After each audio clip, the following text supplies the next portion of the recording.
बहुत समय पहले उज्जैन नामक एक बड़ा राज्य था। उज्जैन के राजा का नाम विक्रमादित्य था। राजा की एक बेटी थी जिसका नाम विद्युत्तमा था। वह बहुत सुंदर थी। राजकुमारी बहुत शिक्षित और ज्ञानी थी। उसे पढ़ना बहुत पसंद था। वह अक्सर राजा के दरबार में विद्वानों को नीचा दिखाती थी। तुम बुद्धिमान लोग यह भी नहीं जानते। इसलिए वे उससे नफरत करने लगे। एक दिन विद्वान जंगल के पास चल रहे थे और उन्होंने एक बहुत असामान्य दृश्य देखा। एक सुंदर युवा आदमी एक पेड़ की शाखा पर बैठा था और उसी शाखा को काटने की कोशिश कर रहा था जिस पर वह बैठा था। विद्वानों ने उसका मजाक उड़ाया कि यह आदमी एक बड़ा मूर्ख है। ये आदमी और कोई नहीं बल्कि कालिदास था। उन्होंने विद्युत्तमा से बदला लेने के लिए उसका उपयोग करने का निर्णय लिया। ज्ञानी लोगों ने राजा के सामने विवाह प्रस्ताव रखा।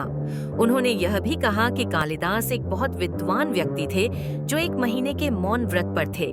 राजा युवा व्यक्ति की सुंदरता और प्रशंसा से प्रभावित हुए और कहा, मेरी बेटी स्वयं उसकी ज्ञान की परीक्षा लेगी और फिर विवाह के बारे में निर्णय लेगी। अगले दिन एक बहस का आयोजन किया गया। राजकुमारी ने एक उंगली उठाई।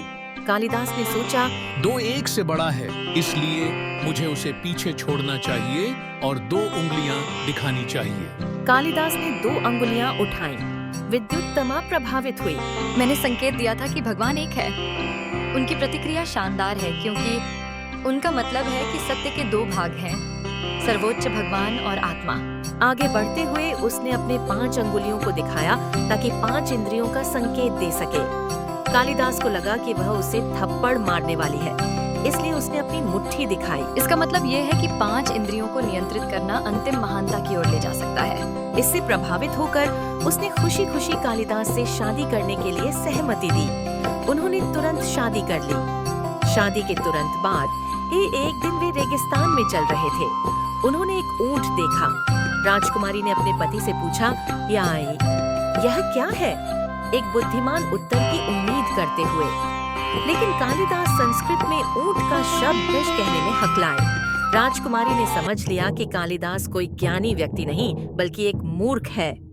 उसने गरजते हुए कहा, तुम एक बेवकूफ हो और कोई बुद्धिमान व्यक्ति नहीं। तुरंत मेरे महल से बाहर निकलो। दिल टूटने के बाद कालिदास चले गए। वह काली के भक्त थे। उन्होंने उनसे ज्ञान देने की प्रार्थना की। देवी काली के आशीर्वाद से कालिदास को ज्ञान और बुद्धिमत्ता प्राप्त हुई। वह सभी समय के सबसे महान संस्कृत कवियों में से एक बन गए।